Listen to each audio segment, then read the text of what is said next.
Hello,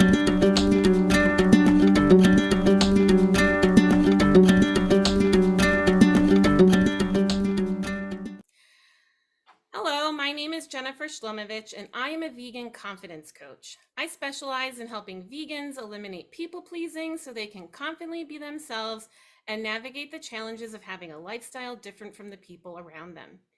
Here on my channel, The Confident Vegan, I share content on Tuesdays for Topic Tuesday, where I interview guests and share other personal development topics. On Fridays, I have Food Friday, where I share recipes and other food-related content. Today, my special guest is Adam Sobel, who is the chef and owner of the Cinnamon Snail, once a vegan food truck and restaurant. The Cinnamon Snail is now a resource for online vegan culinary education. Adam has cooked at the James Beard House, represented the USA at the World Street Food Congress in the Philippines, and teaches cooking at the Institute for Culinary Education, the Gustibus Cooking School, and independently online.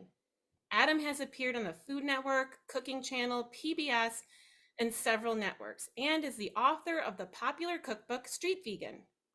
The Cinnamon Snail was launched in 2010 as the country's first organic food truck and rose to become one of the country's most sought-after food trucks.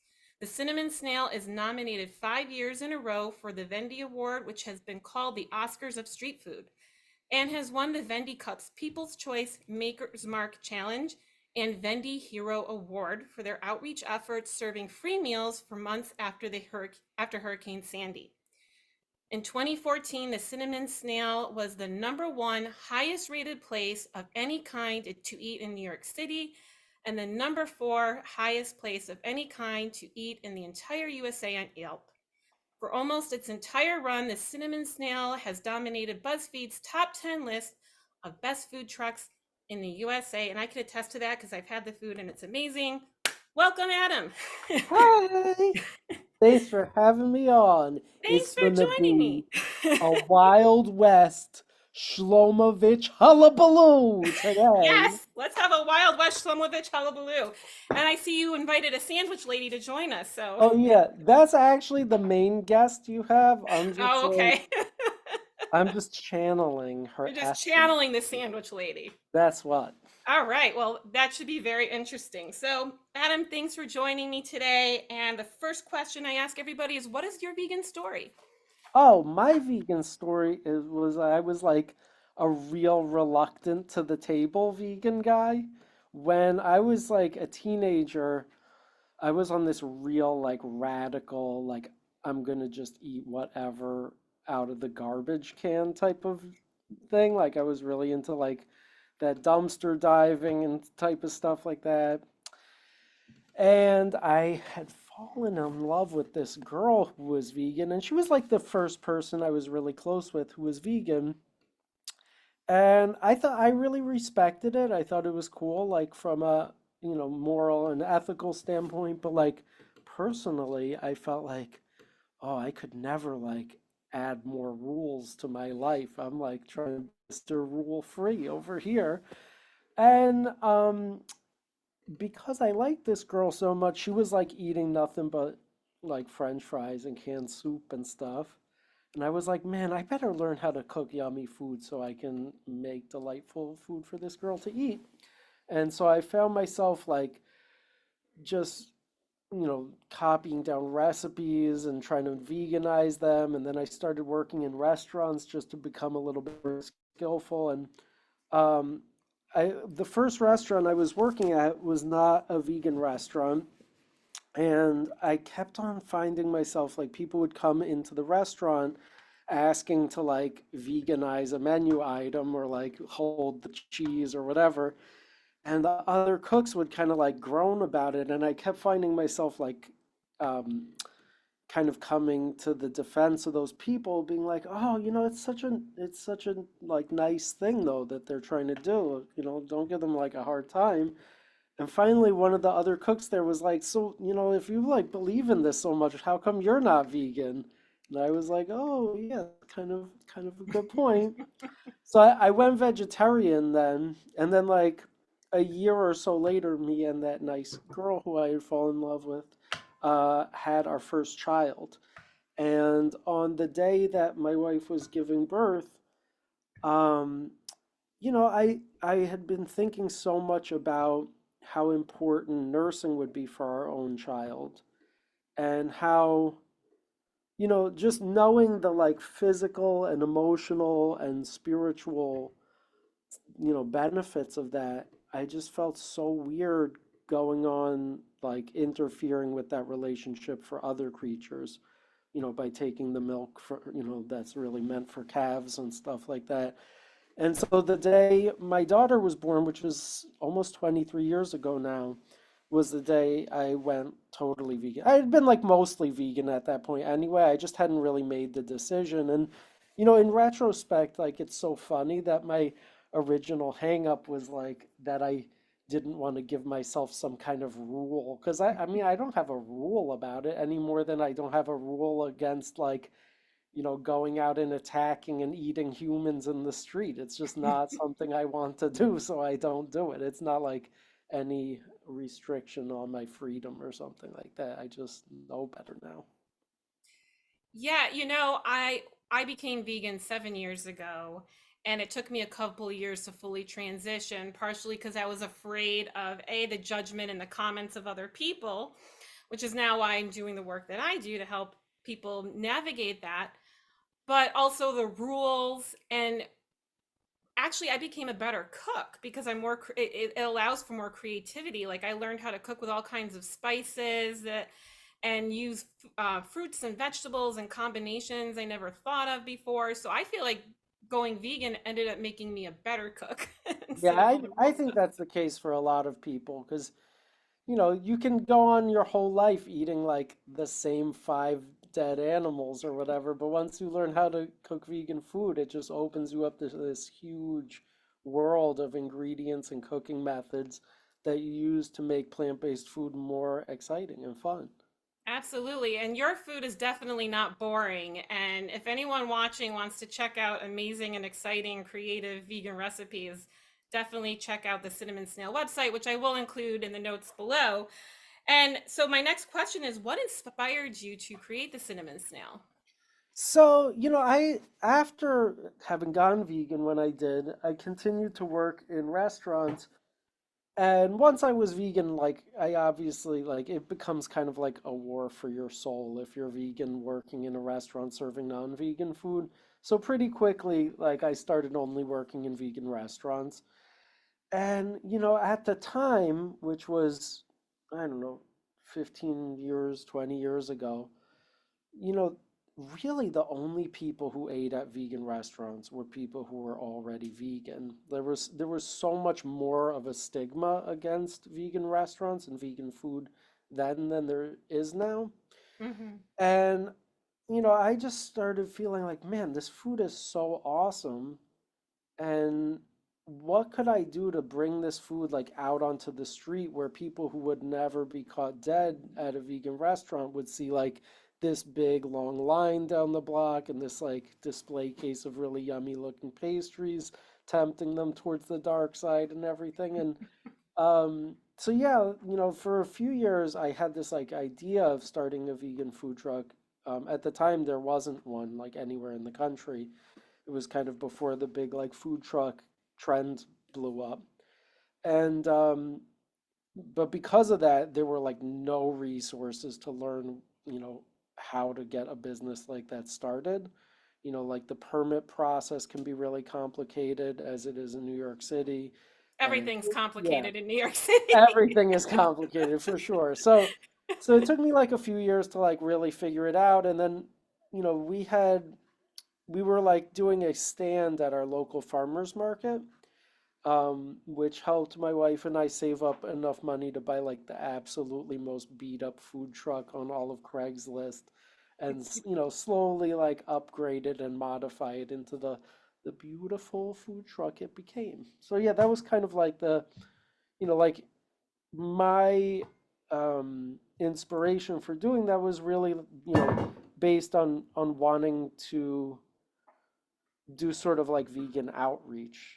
It's nice to serve people who are already vegan, don't get me wrong, but the main thing was to make this food as accessible and interesting and exciting to people who like don't give a crap about vegan food at all and try to like lure them to be more open-minded. Yeah, and there are a lot of misconceptions. There's a lot of stigma, and more, it's getting less. It sounds like you pioneered that change in the food truck industry and the food industry in general in making vegan food exciting and just showing how great that it actually can be to people, whether they're vegan or not vegan. Everyone's going to enjoy it.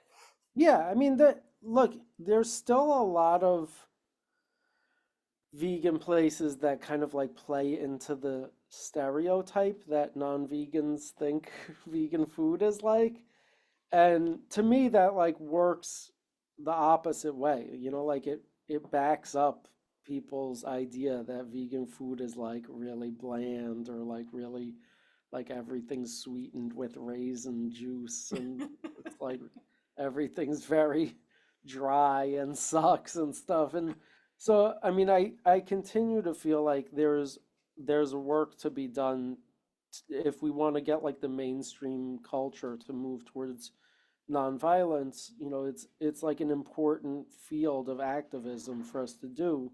That's fun. Like there's lots of different ways to make people want to go vegan, and I'd rather just approach it from this like positive direction of how to make it as fun and inclusive and exciting to them, rather than like lecture people or like make them watch some video that makes them feel sad or what. Like, I mean, it's good for people to put two and two together, but ultimately, like, I'd rather make people vegan because they know like the vegan donuts and tacos are even better than the not vegan ones they've been eating.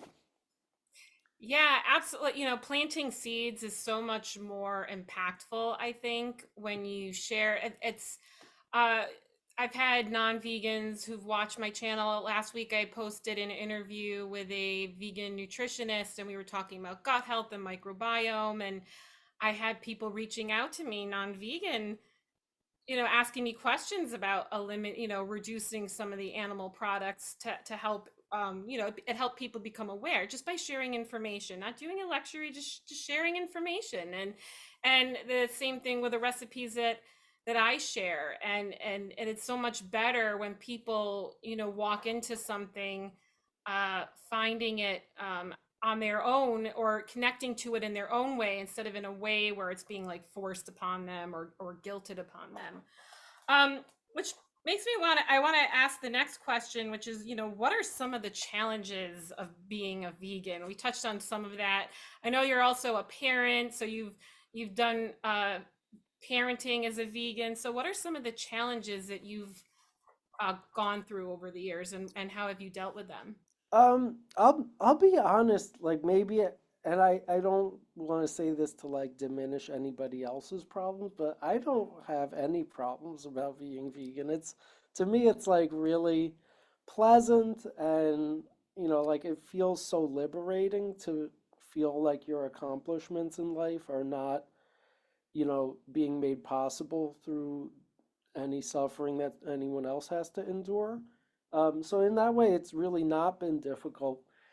But I mean, I'm also like maybe not the norm in the fact that like I've never too much give a shit about what other people have to say about my lifestyle. And like from a very, very early age, like I remember I got like in trouble for doing something when I was in first grade, and they like made me, as a punishment, they made me like sit out of recess or whatever, and I just got really into drawing. And then like a week later, when they were like, "Okay, you could like do what everybody else is doing now," I was like, "No, I'm cool with drawing. It's okay."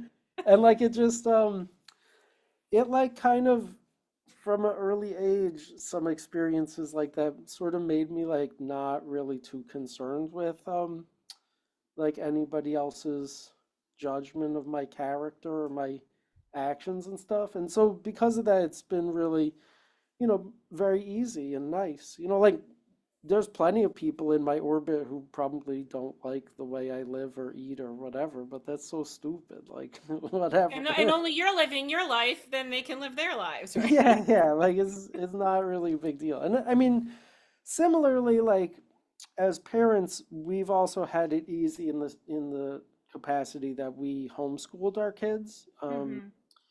So they didn't deal with as much like other young people picking on them or anything like that. But we've also, tried to raise them to be very, empowered girls who um, can not be that concerned about stuff like that because that's a drag. That's no fun. It is a drag. It is no fun. I was it took me a while, a long time. I'm a recovering people pleaser, which is a big part of the work that I do. It took me, I spent most of my life, over concerned about what other people thought. And you know what? You're more unhappy trying to fit everyone else's mold than when you finally don't care about what other people think and you just start doing what feels good to you. Yeah, I mean, That's the key to happiness. though on the other hand, like the key to my happiness is also preventing animals suffering, right? Like Yeah. I feel much better when I'm doing more than just not eating animals myself, but helping move society towards not eating animals. And because of that, I do have to care very deeply about what other people think and like meet them where they're at mentally with Hmm. recipes and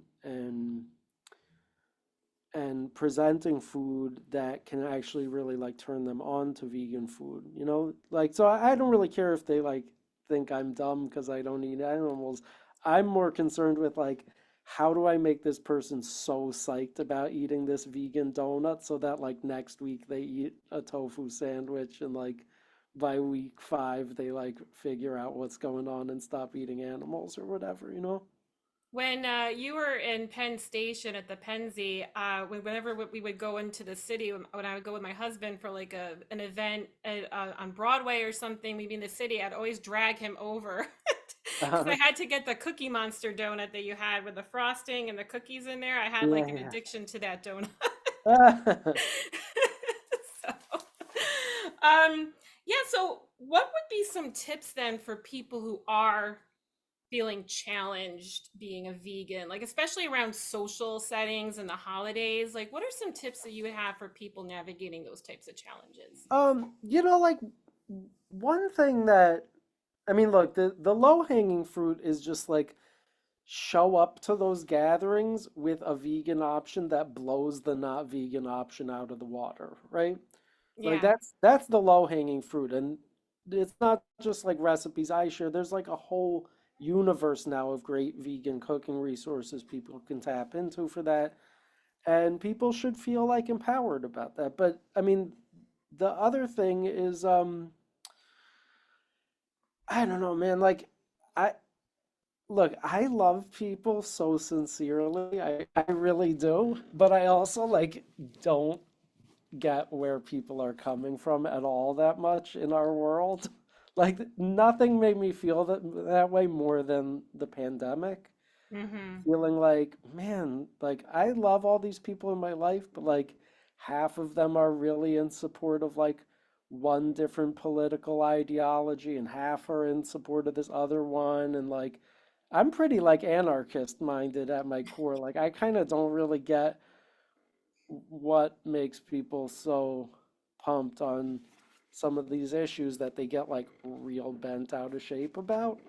Mm-hmm. And like respecting other people's differences makes me feel not only like so much more content, but just so much more um easily available to like love and care for people whether we see eye to eye on things or not. Like and that's kind of to me it's a very important piece of the puzzle, like not just about veganism, but about finding like peace and harmony in this world for us to not, have this mentality where we need other people to agree with us or be like us for us to love them. And when we're loving to people, that are different from us, they're more loving to us as well. It's just a nice way to be, just to to accept like, everybody's real different, and ultimately that's okay, you know? Yeah, absolutely. I think people feel like they're being personally attacked when someone believes something different. Like they feel like, oh, this person's for what I'm against, where it's just everyone's just got a different lens on the world and different experiences and different viewpoints. And Yeah, and concerning veganism, it's like a lot of people who don't get veganism yet, like they kind of like they just may not have had the same exposure to the things that turned you on to veganism, right? They might right. not have like really learned about what occurs in factory farms. Like there's so much sort of like propaganda that's created, to dismiss veganism because like out of a sort of out of this like desire for society not to accept that we've been involved in things that are like terrible and destructive, you know?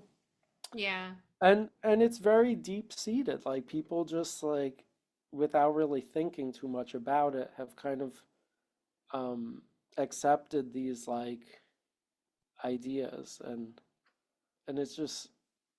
it's okay. Like they don't know any better yet, and that's all right.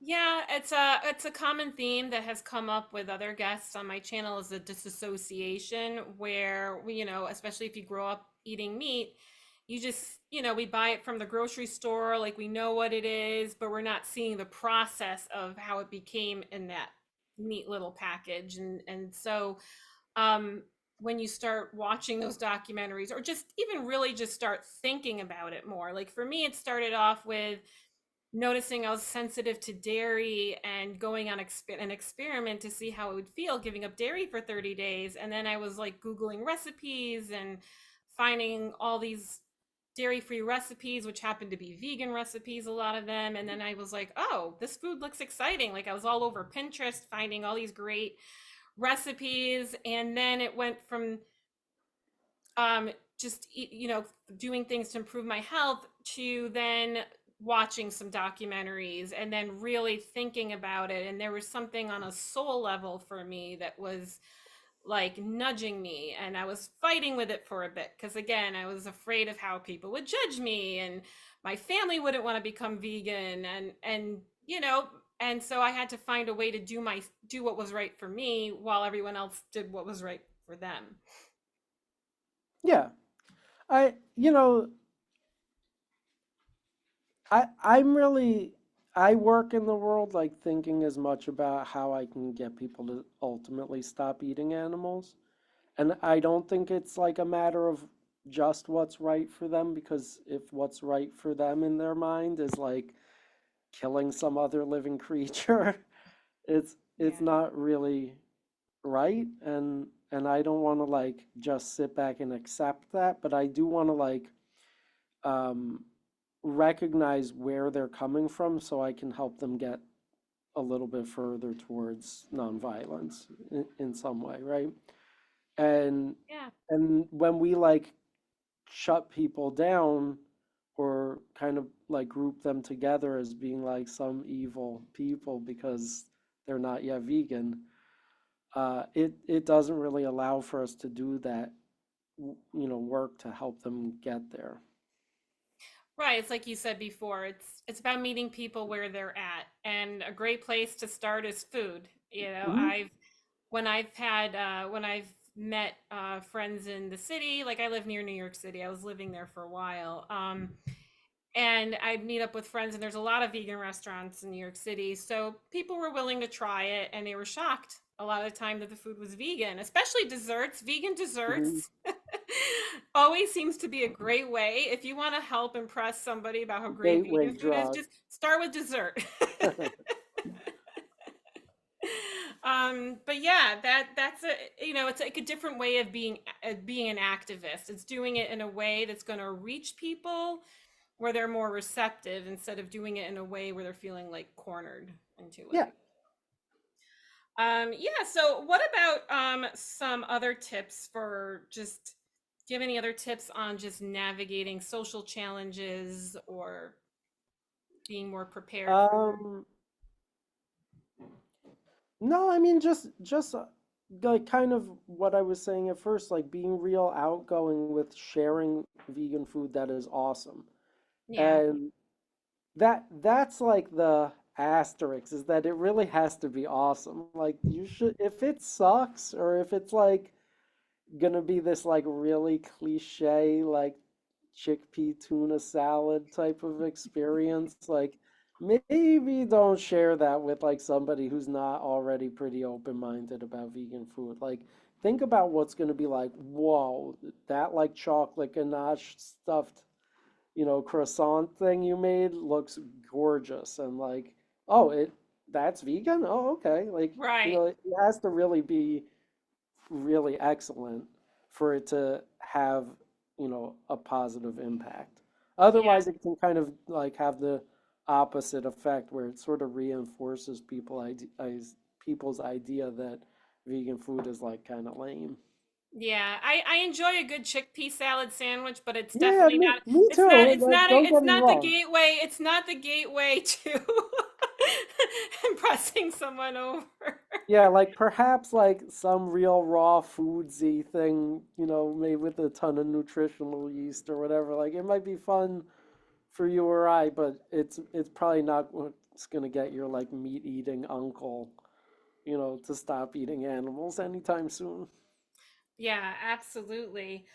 Yeah, so before we wrap up, are there any other tips or anything else you would like to share with people watching? Well, I mean, the only stuff I have to share is like the stuff I've been putting so much effort into for the last couple years. Before the pandemic, I'd been teaching at a couple culinary schools, Mm-hmm. and it was cool, but it was also like very expensive for students to take those classes. Like not by my design, but because that's like how culinary schools work. And during the pandemic, I started teaching vegan cooking classes online, and it's so much more affordable. And now I have this kind of like really nice growing community of people who take a lot of the classes I offer online, and it's just a really nice way to get like real feedback on what you're doing as you cook along with me and get to ask me questions and stuff like that. So that's all on my website on cinnamonsnail.com, along with like a crazy growing number of recipes that are there that, like you don't have to, it's like there's a blog there, so you don't have to pay me to take a class. You can take tons and tons of recipes for free and they're fun. Um, and then, yeah, that's it. I mean, the other stuff I do is like I do a lot of culinary consulting for other people's food businesses now, Mm-hmm. which I love because it's just the like fun creative side of my job that I truly love and am good at with very little of the like operational headaches side of my job that I don't miss, like having 60 employees and running a food business that's like goes on night and day. And it's nice. Like I just help other people have better vegan menu items all over the world. And so it's very, very gratifying, but it also really satisfies me creatively and it's nice. Yeah. So That's that's kind of what I'm all about. And I hope that I can help you folks make yummier vegan food because I really do strongly feel like it's the most effective form of activism to get society to move away from eating animals. Like the main thing you can do is make yummier vegan food for them. It's going to be more effective than telling them they shouldn't eat animals. It's going to be more effective than yeah. legally trying to prevent them from eating animals somehow. It's just really, it makes some lasting internal change on people when they recognize through the like, catalyst of vegan food why they might not want to eat animals. And then it's like their own personal choice and their own kind of matter of self-discovery. Yeah, absolutely. I think people have that fear of being deprived, right? We love food. Food is comforting, and when once you realize, oh, I can still have a lot of comfort food. and eat things that I enjoy that are flavor, which I find actually are more flavorful. I've become a better cook since switching over to being vegan. And yeah, I highly recommend anyone watching to check out your website and to sign up for your newsletter. I enjoy your little stories that you share Oh, about thanks. your adventures with your It's food been truck. some damn adventures running a vegan food truck. Let Yeah, me especially tell in New you, York City. it's crazy. It's no laughing matter. No. But they are inspirational. If you can get through some of those things, right? If anybody Yeah, can. yeah, for sure. Well, Adam, it was so great having you on today, It and was everyone watch. lovely to chat with you too. Thank Thank you. you for letting me represent this sandwich lady. Yes, yes. I I wonder what kind of sandwich she is. Is she like some kind of vegan Swiss sandwich? I don't know, like I'll be honest, I didn't just like 2 minutes before the interview Google person in sandwich costume and use that as my background. This is probably that looks like it's probably made out of foam, which is most likely vegan. There is a guy, I'm just gonna leave you with this one little factoid and then I'll bid you adieu. But there is a guy who ate an airplane. What? Yeah. I would get, I mean, that's probably mostly vegan. Like if you I eat would guess so. airplane. How would someone eat an airplane? He ate it in like very small pieces. And I read an interview with him because I'm really like fascinated by guys who eat airplanes. And I read an interview with him where he said that the hardest part of the airplane to eat was the seats. And how long did it take him to eat an airplane? Maybe like a year or something. Like it was not like the full, it wasn't like a 747, but I mean it's I'm still gonna pretty Google this impressive. as soon as It we was like a two-seater or whatever, but it's a still small pretty. airplane. Okay. Yeah, in the future, that's going to be the qualifying thing. If you want to become the president, You if can you eat an eat a airplane. bigger airplane than the other fella, then you win. And that's how it's going to go from here on out. That might be the best way, actually. Yep, at the rate we're going. At the rate we're going, that might be the best way to do. Whoever can eat the airplane first Yep, gets to be president. yep. All right, Adam, it was so great chatting with you. Thanks again for coming, and thank you all for watching. I'm going to leave the Cinnamon Snail website in the links below, and I will see you all soon. Take care. Bye for now. Toodaloo!